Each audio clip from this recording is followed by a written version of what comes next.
때가 찼고 하나님 나라가 가까워왔으니 회개하고 복음을 믿어라. 예수님의 말씀입니다.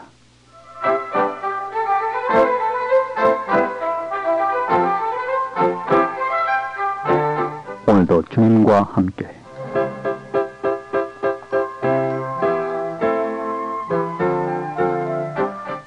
안녕하십니까, 권영범입니다. 오늘도 주님 안에서 복된 성도의 하루가 되시기 바랍니다. 지금까지 서울극동방송의 주 안에 사는 삶을 들으셨습니다. 지금부터 미국 서부 시간으로 5시 30분까지는 극동방송 미주 지사가 보내드리는 오늘도 주님과 함께 시간입니다. 오늘은 21세기 제4세계 선교와 역사의 종말 30회분의 시리즈물을 압축해서 요점 강의해드리는 그 세 번째 시간 방송해드리겠습니다.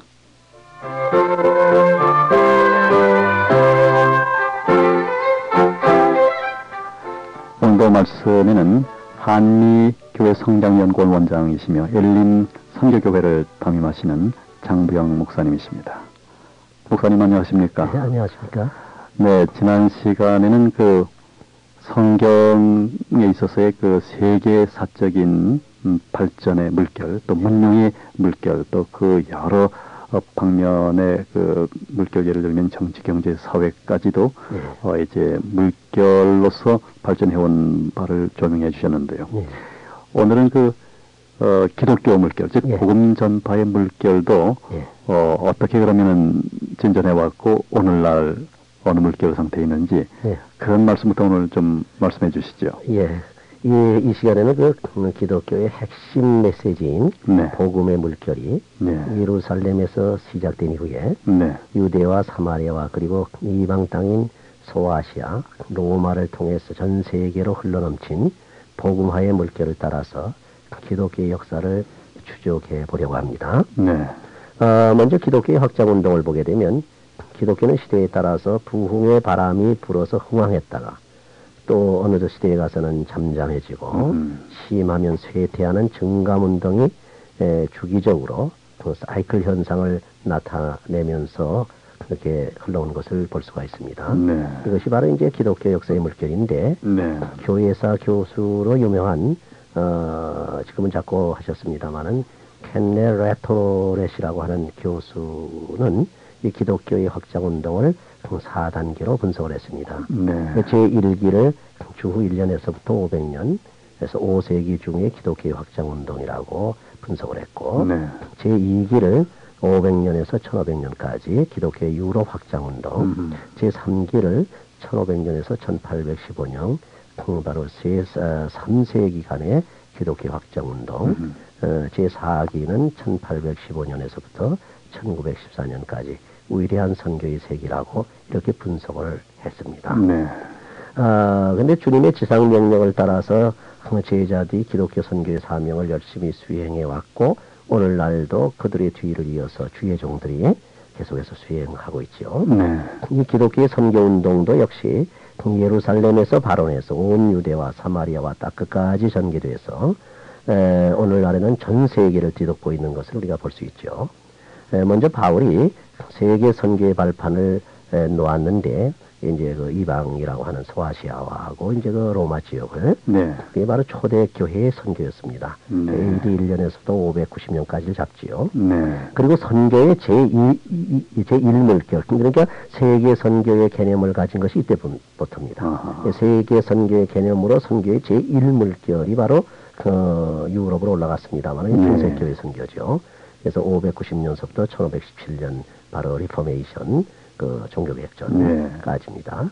선교의 제2물결은 근대 교회 선교입니다. 이건 1517년에서부터 1815년.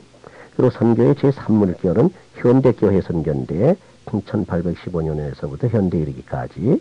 그리고 선교의 제4물결을 우리가 지금 이제 예견하거든요. 네. 이것이 바로 차세대 교회 선교라고 볼 수가 있는데 네. 현대에서 차세대에 이르는 이런 선교가 될 것입니다. 아하. 그리고 이제 기독교의 성장운동이라고 하는 차원에서 한번 보면은 초대교회 오순절 성령운동이 일어난 후에 복음 선교의 물결을 타고 세계로 퍼져나간 성령운동, 이것이 바로 20세기 초에 와서 세계적으로 확산되었습니다. 그래서 현재는 전 세계를 뒤덮고 있습니다. 성령운동이. 네. 과거에는 한 수십 년 전만 하더라도 성령운동에서 이해 못하는 경우가 많았죠. 이제 1900년을 계기로 해서 이 성령운동이 일어나면서 교회 성장운동이 아주 폭발했죠. 미국 캘리포니아의 그 전 훌러 신학계 교수였고 교회 성장학과 선교학의 권위자인 바로 피로 와그너 박사는 미국의 성령운동을 3단계로 분석해서 세 물결을 주장합니다. 네. 교회 성장운동 즉 성령운동은 제1물결이 1900년대 오순절 운동이라고 합니다. 네. 페네코스탈 무브먼트라고 그러죠. 제2물결을 1960년대서부터 시작된 은사운동, 카리스마틱 무브먼트라고 그러죠. 그 다음에 제3물결은 1980년대에 복음주의 성령운동이라고 합니다. 복음주의 교회에서 이제 성령운동을 이렇게 된 거죠. 이에 조금 더 보태서 말씀을 드린다면 제3물결 복음주의 성령운동은 종말론적 준비운동으로 이어질 것이 아닌가 그렇게 예상을 해봅니다. 이는 제3세계와 제4세계의 전환기에 살고 있는 우리들에게 아주 대단히 중요한 의미를 가지고 있습니다. 먼저 세계 만국에 복음이 전파되는 마지막 선교 물결이 일어나서 온 세상 이방인에게 즉 제4세계에 넘쳐 흐를 것이다. 그렇게 내다보는 거죠. 이에 대해서 피로 와그너 박사는 이방인에게라기보다는 제4세계의 선교사들을 보내는 것이라고 말하는 편이 더 낫지 않겠느냐 이렇게 주장을 했어요. 이러고 보면 피로 와그너도 제4세계를 주장하고 있죠. 제4세계를 굉장히 개념을 최초로 아마 이 양반이 아마 고안해낸 것이 아닌가 이렇게 생각할 수가 있습니다. 이 제4물결을 요약하게 되면 제4세계 복음전파운동인 만국복음전파운동으로서 마지막 세계 선교의 물결이 먼저 일어납니다. 그게 이제 요한계시록 11장 3절에서부터 6절까지 있는 말씀이거든요. 두 증인이 일어나서 선교하는 겁니다. 두 증인은 지금 뭐 복음이라고도 하고 성령으로 선교하고 있는 온 지상 교회라고도 그러고 그다음에 복음운동이죠. 선교운동이 이제 마지막 일어나는 이제 끝나는 때는 바로 무저공경에서 붉은 짐승이 올라와서 죽일 때까지 죽이면 복음운동이 끝나죠. 운동이 끝납니다. 마지막 선교죠. 그러고 난 다음에 이제 그 적그리스도 세기가 전개되는 거죠.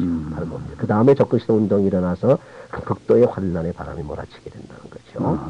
다시 말하면 세상 물결인 적그리스도 운동과 복음의 물결인 그리스도 운동 사이의 긴장 상태에서 성도들의 각성과 종말에 대비하는 준비, 마태복음 24장 42절에서 51절, 25장 1절에서 13절을 참고해 주시면 됩니다. 그리고 제4세계를 위한 그 마지막 선교 물결과 적그리스도에 의해서 일어나는 환란의 바람으로 요약될 수가 있겠습니다. 네. 이렇게 해서 그 기독교 즉 복음 전파의 물결을 목사님 잘 정리해 주셨는데 그러면은 이제부터는 이 프로그램의 주제이기도 하고 핵심이 되는 제4세계 선교에 관해서 말씀해 주시기 바랍니다. 먼저 제4세계의 구체적인 그 개념과 비전을 좀 더 이제 말씀하시면서 제4세계 선교를 좀 더 이제 본격적으로 말씀해 주시길 바라겠습니다. 우리 초두에서도 우리가 그 말씀을 나눴습니다만은 제4세계라고 그러니까 자꾸 이 제4세계 개념에 대해서 생소하니까 말이죠. 그렇죠. 이거 좀 이상하다. 뭐 이런 생각들을 하고 있는데 사실 이 4세계의 개념은 이 피로 와그너가 방금 말씀드린 대로 그래서 고안해놓은 그런 하나의 용어입니다. 그래서 제4세계란 현재 제3세계 뒤를 바짝 따라오고 있는 그런 세계로서 제3세계와는 달리 정치, 경제, 사회, 종교, 문화, 지리, 국가, 이념 등 그 모든 면에서 초월한 세계, 즉 모든 것에 있어서 세계화된 세계로 영적으로 말하게 되면 아직도 그리스도를 영접하지 못한 사람들의 세계라 쉽게 말하면 이제 불신세계죠. 말하면 이 제4세계를 겨냥해서 선교하자는 거죠. 그것이 우리가 좀 이해하면 아주 쉽습니다. 간단하고 또 그 전에 우리가 가졌던 개념들이 있죠. 그렇죠. 그래서 제4세계는 두 부분으로 나누어서 우리가 생각하게 되는데 그 하나가 그리스도의 이념이죠. 즉 복음이 전파되는 마지막 선교의 시대, 즉 우리가 그 마지막 적그리스도가 오기 전까지 선교가 계속되잖아요. 네. 예수님 오신 네. 그 세계를 좀 지금 이제 밀고 나가는 거거든요. 특별히 제가 강조하는 것은 그 중에서도 클라이막스를 이루는 것을 좀 우리가 생각하자. 마지막이 가까우지 않았느냐. 그러니까 예수님 초창기 선교할 때하고 지금은 벌써 다르지 않느냐. 이제는 말기에 와 있으니까 이 제4세기 선교는 종말론적 성격이 강하다. 이 선교에 우리가 최선을 다하고 혼신을 기울이고 모든 걸 다 투자해서 하자. 네. 그 얘기죠. 네. 그런 얘기입니다. 그런 세계가 오고 그 다음에 그런 시대가 오고 그 다음에는 이제 뭐냐 하게 되면은 그 적그리스도죠. 적그리스도 이념이 지배하는 세계가 온다는 거죠. 물론 넓은 의미로 말하게 되면 제4세계를 사단의 조정을 받는 짐승 정권의 마지막 시대라고 이렇게 볼 수가 있죠. 네. 근데 이 제4세계 선교의 비전을 제가 계속 강조를 했는데, 네. 그럼 그 비전이 뭐냐? 이 제4세계 선교의 비전이라고 하는 것은 제4세기에 계속해서 일어날 선교의 물결을 미리 내다보고, 만국 복음화를 기대하면서 이에 적극 동참하는 것을 의미합니다. 네. 우리가 비전하게 되면 그저 뭐 한상 보는 것 같이 그런데 그렇지 않다는 겁니다. 네. 비전이 안에는 이미 벌써 다 그런 것이 프로세싱이 다 내포되어 있는 거죠. 근데 목사님, 이 비전이 예. 쉽게 예. 가져지는 겁니까? 일반 그러니까 제가 이제 신자들이라든지 30의 시리에서 아주 자세히 이걸 말씀드렸어요. 예, 그렇죠. 이 비전은 사실 인간이 가질래서 갖는 게 아니고 하나님께서 주시는 건데 그렇다고 해서 인간에서 그저 아무 생각도 없이 들어오는 낮잠만 자고 있는 사람한테 이 비전이 오느냐? 그렇지 않다는 거죠. 그렇죠. 그 인간이 해야 될 그 부분들을 소상하게 제가 30회분의 시리즈에서 아주 소상하게 말씀을 드렸어요. 영적으로 커뮤니케이션, 스피리추얼 커뮤니케이션이 항상 돼 있어야 되고 항상 여기에 대해 관심을 갖고 세계의 흐름을 보고 역사의 흐름을 보고 항상 주시하고 그리고 이 신앙생활에 아주 성실하면서 그때그때 성령의 인도함을 받을 때 자연히 오게 돼 있는 겁니다. 이게 뭐냐 하게 되면 그 사도행전 1장 8절에 보게 되면 그 사도들에게 우리 주님께서 비전 주실 때 이렇게 하라 그랬거든요. 예루살렘을 떠나지 말고 기도에 전념하라. 그럼 하나님께서 아버지께서 약속하신 성령을 받으리라. 그리하면 너희가 선교의 비전을 받고 증인이 되리라. 바로 선교의 비전을 대한 겁니다. 그러면 이 제4세기 선교의 대상은 무엇이냐? 이게 조금 제3세기 선교 대상하고 좀 다른 겁니다. 제4세기 선교의 대상은 세계 선교의 제1물결을 타고 복음화되었던 제1선교국이라고 할 수 있는 구라파 지역도 대상이 된다는 거예요. 그 이유는 뭐냐? 그리스도를 영접하고 있지 못한 사람들이나 본이든 아니든 신앙생활을 포기한 사람들, 즉 제4세기에 속한 사람들이 구라파도 8, 90% 된답니다. 이건 뭐 통계가 정확해요. 그러니까 과거의 선교국이고 기독교국이었던 것이 지금 신앙생활 하는 사람들이 한 1, 20%밖에 안 된다는 얘기예요. 그렇죠. 이게 엄청난 그 충격이죠. 제가 듣건대는 숫자적으로는 중국의 신자만도 구라파 전체가 미치지 못한다고. 그럴 수 있습니다. 왜냐하면 중국이 사실 1990한 3, 4년도 연감을 보니까 아프레이션 월드라고는 아주 미국에 아주 권위 있는 영감이 있습니다. 그걸 보니까 중국이 0.7%라고 돼 있어요, 신자가. 근데 지금 선교가 계속 들어가서 한 10%까지 올라왔다고 그래요. 그럼 중국의 10%라면 그 13억에서 10%면 얼마입니까? 1억이 넘죠. 그러니까 그런 얘기도 가능합니다. 그리고 또 말이죠. 세계 선교의 제2물결을 타고 복음화가 되다시피 했던 곳이 어디냐? 제2선교국이라고 할 수 있는 미주 지역입니다. 미국이죠. 거기 지금 교회가 죽어간다고 하는 얘기는 미국의 학자들이 하는 얘기입니다. 특별히 레이 앤더슨이라고 하는 유명한 학자는요. 85%가 지금 다잉 처치가 된다는 겁니다. 죽어가고 있는 교회가 된다는 거죠. 이건 뭐 제가 시간 없어서 말씀드릴 수가 없고 자세히 말씀드렸습니다만은 그리고 세계 선교의 제3물결을 타고 줄기차게 성장해온 제3세계 우리나라를 비롯해서 뭐 아시아, 아프리카 말이죠, 라틴 아메리카 여기에 지금 굉장히 성장의 물결을 탔는데 지금 와서는 침체되고 감소된답니다. 이게 문제 아닙니까? 그렇죠. 그런데 이제 우리가 조금 더 한 걸음 더 나가서 생각할 것은 해외 선교만 선교로 인식하고 있는 것이 문제라는 거예요. 국민 대다수가 제4세기에 버려진 우리 한국만 보더라도 불신 동포들의 영혼이라고 하는 사실을 명심해야 됩니다. 그렇죠. 사실 국내 선교의 성공이 있을 때에 국외에 다시 말하면 그 국내의 파워를 가지고 교회의 파워를 가지고 국외에 있는 해외 선교의 성공도 가능하다는 거죠. 그렇습니다. 그래서 사실 우리가 이 제4세기 선교의 초점을 자꾸 해외로만 맞추는 게 아니고 국내 선교에 프라이어티를 두고 해야 된다는 겁니다. 우리 한국에도 75%라고 한 거예요. 그렇습니다. 제4세기에 속해 있는 사람들이. 이 사람들의 선교는 그저 선교라는 개념 자체도 없어요. 그냥 전도라고 그러고 해버리고 그냥 교회 성장이 하나의 방편으로만 생각하고 있어요. 아닙니다. 똑같은 영혼들이고 똑같이 우리가 주님의 지상 명령을 실현해야 할 대상들입니다. 그렇다고 아직도 국내 선교가 아직 부실하다고 해서 해외 선교는 미루고 가만히 있어야 한다. 그런 뜻이 아닙니다. 미국에 이런 게 있죠. 군사 전략 중에서 윈 스트레지드라고 한 전략이 있어요. 이건 좀 윈 전략인데요. 이건 뭡니까? 두 지역에서 동시에 전쟁을 수행해가지고 전쟁의 승리를 이끌겠다고 하는 전략이거든요. 예를 들어서 중동에서 전쟁 일어나면 거기도 이끌고 동시에 극동에서 일어나면 동시에 전쟁을 수행해가지고 동시에 승리로 이끌겠다. 이 윈윈 전략이거든요. 우리 윈윈 전략을 도입해야 됩니다. 국내 홈 미션 전략과 또 국외 전략, 해외 전략인 그 월드 미션 동시에 이걸 해나가야 바란스가 맞는 거죠. 제4세계 선교의 비전은 주의 종들 뿐만 아니라 평신도들까지도 꼭 가져야 되는 아주 주님의 지상명령입니다. 그렇게 생각합니다. 네.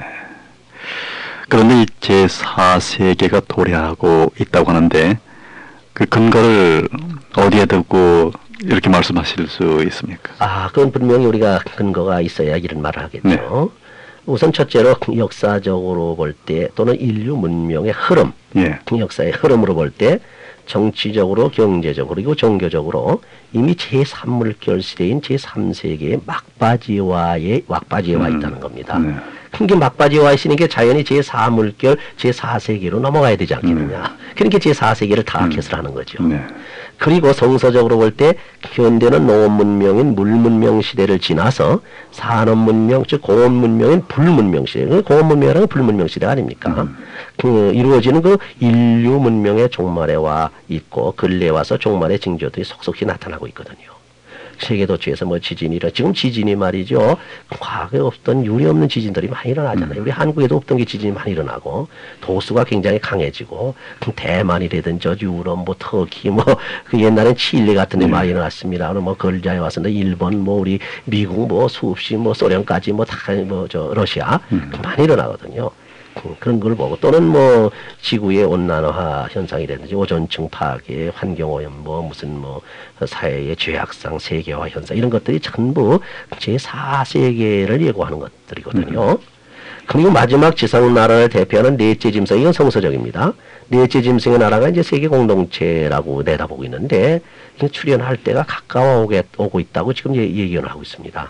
그리고 현재 만국의 복음이 전파되는 세계 선교의 물결이 흘러넘쳐서 복음 전파가 이미 전 세계를 한 바퀴 돌았고 이제는 제3세계 선교의 막바지에 와 있으니까 제4세계 선교가 도래할 게 아니냐.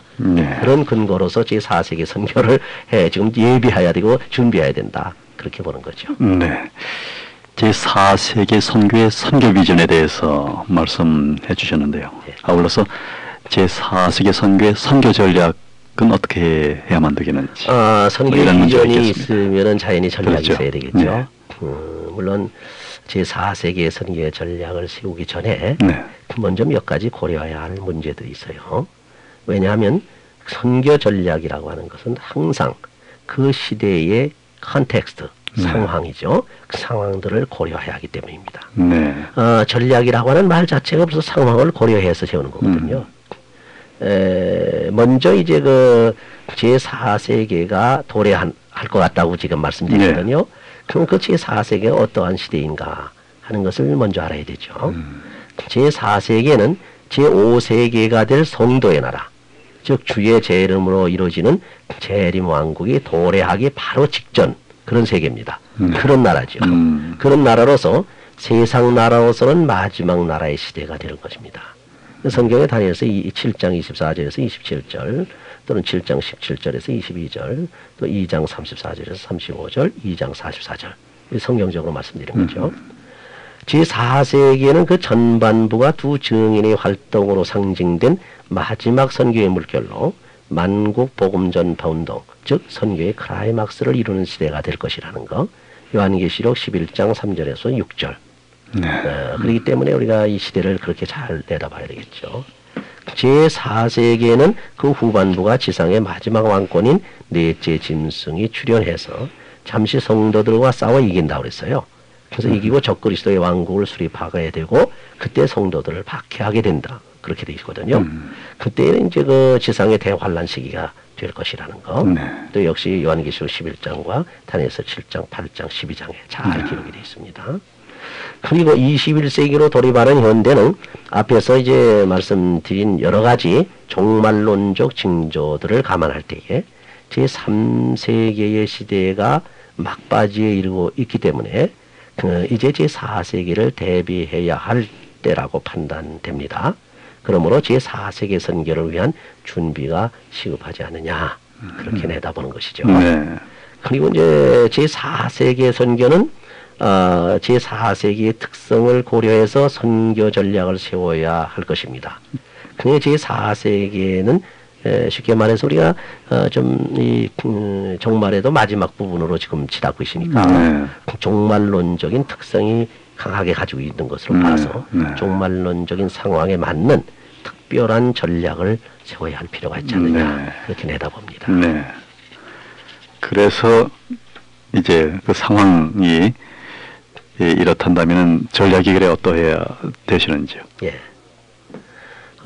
전략은 물론 뭐 이게 세밀히 말씀드릴 수는 없습니다만 무슨 전략이나 도 똑같습니다. 첫 번째 우리가 세워야 할 전략은 빅픽처, 큰 그림이라고 그러죠. 밑그림부터 그려야 되는 거죠. 밑그림 그려 놓지 않고서는 아무것도 안 됩니다. 미술가들이 미술을 한다든지 또는 건축가들이 이제 그 도안을 만든다든지 말이죠. 청사님 전부 밑그림부터 그리지 않습니까? 그 밑그림이 아주 중요합니다. 밑그림을 잘못 그려놓으면 모든 게 다 잘못되는 거죠. 그 밑그림을 우선 간단히 그려보면 첫째로 이제 그 국내 선교 차원에서 볼 때에는 자기 가정 선교로부터 시작이 돼야 됩니다. 이제 나중에 나옵니다만은 평신도 선교사 훈련 그 프로그램에서 해야 될 일들이죠. 왜 그러냐? 가정 복음화가 먼저 이루어진다는 거. 이건 뭐 성경적으로 주님께서 하신 말씀이고, 그리고 그 다음에 이제 지교회 선교를 해야 되는데, 그거는 지교회 선교를 잘하게 되면은 지교회가 성장하게 되고, 그 다음에는 성장하게 되면 지교회 안에 선교센터를 세워야 됩니다. 선교 기지화 시켜야 된다는 거죠. 그리고 다음에 이제 전국적인 선교로 나가서 한국 복음화를 이루는 그런 전략을 세워야 됩니다. 그것이 이제 국내 선교 차원에서 볼 때 그렇고, 그 다음에 해외 선교 차원에서 볼 때는 해외 현장 교회를 먼저 설립합니다. 다시 말하면 미션 필드죠. 거기에 선교사가 파송되기 전에 먼저 현장 교회부터 설립하거든요. 그 설립하고 난 다음에 현장 교회 선교 안에 선교센터들을 또 세우게 되는 거죠. 이건 앞으로 말씀드립니다만은 그러니까 현장 교회를 선교 기지화 시킨다는 거죠. 그 다음에 이제 두 번째로는 거기에서부터 이제 본토인들을 향해서 본토 교회를 설립하는 겁니다. 본토 교회를 설립하고 거기다가도 또 선교센터를 세워가지고 또 선교 기지화를 만든다는 거죠. 그리고 난 다음에 본토 교회의 선교 훈련원으로 세우고 난 다음에 본토 복음화를 시도해야 된다는 거죠. 이게 하나의 어떻게 보게 되면 이제 퍼리퍼럴 스트레지드라고 그러니까 하나의 말초까지 가는 전략이죠.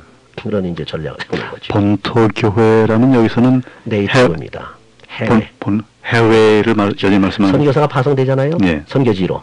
그럼 쉽게 말해서 스리랑카로 파송된다. 그럼 거기 가게 되면 우선 선교사 교회를 세운단 말이에요. 그게 이제 제2기지인데 거기에 세우고 난 다음에 선교사가 운영하는 교회가 되지 않습니까? 이게 미션 필드 선교 현장 교회입니다. 근데 그거는 이제 선교사가 운영하는 교회고 거기 들어오는 사람들을 훈련시켜서 본토인들을 그 본토인 네이티브 본토인들을 훈련시켜 가지고서 그들로 하여금 주의 종이 되게 해서 개척을 시킨다 이거죠. 자기 그 나라의 민족을 위해서.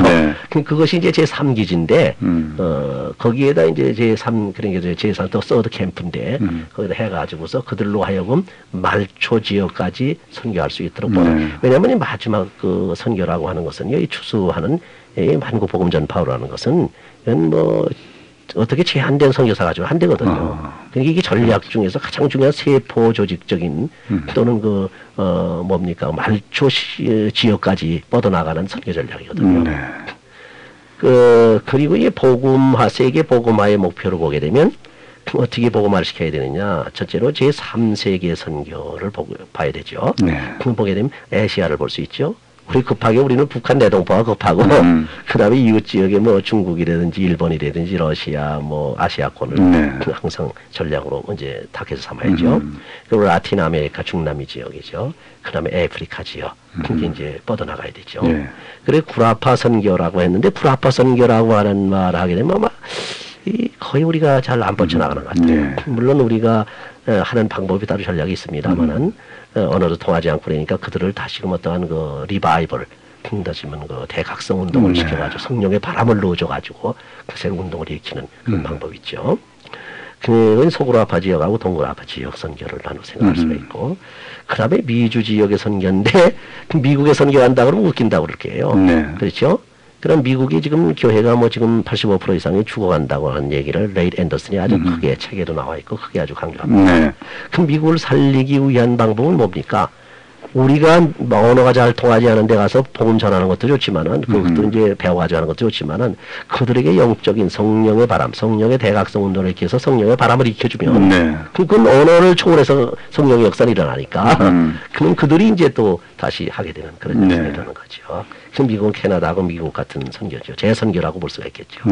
그 마지막으로 하나 말씀드릴 것은 제4세계 선교를 위해서 필수적인 것이 평신도 선교사 훈련센터를 설치하는 겁니다. 목사님 거기 가기 전에 말씀이죠.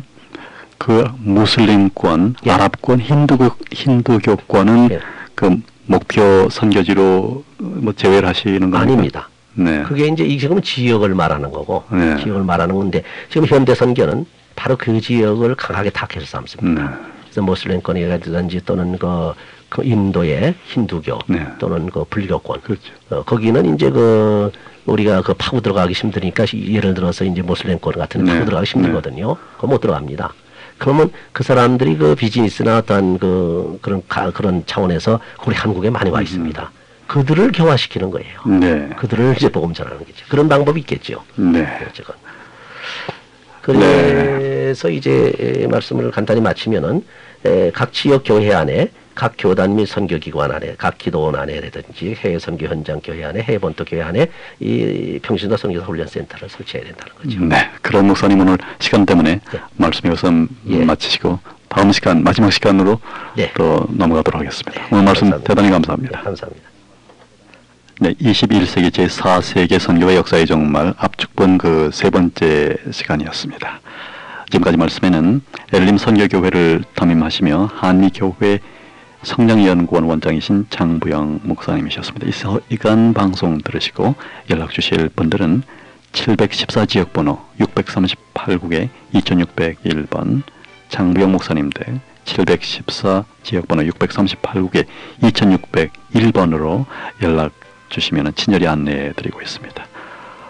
극동방송 미주지사가 보내드리는 오늘도 주님과 함께, 오늘 순서는 여기서 모두 맺겠습니다. 지금까지 제작과 진행의 저는 권영보입니다. 주님 안에서 안녕히 계십시오.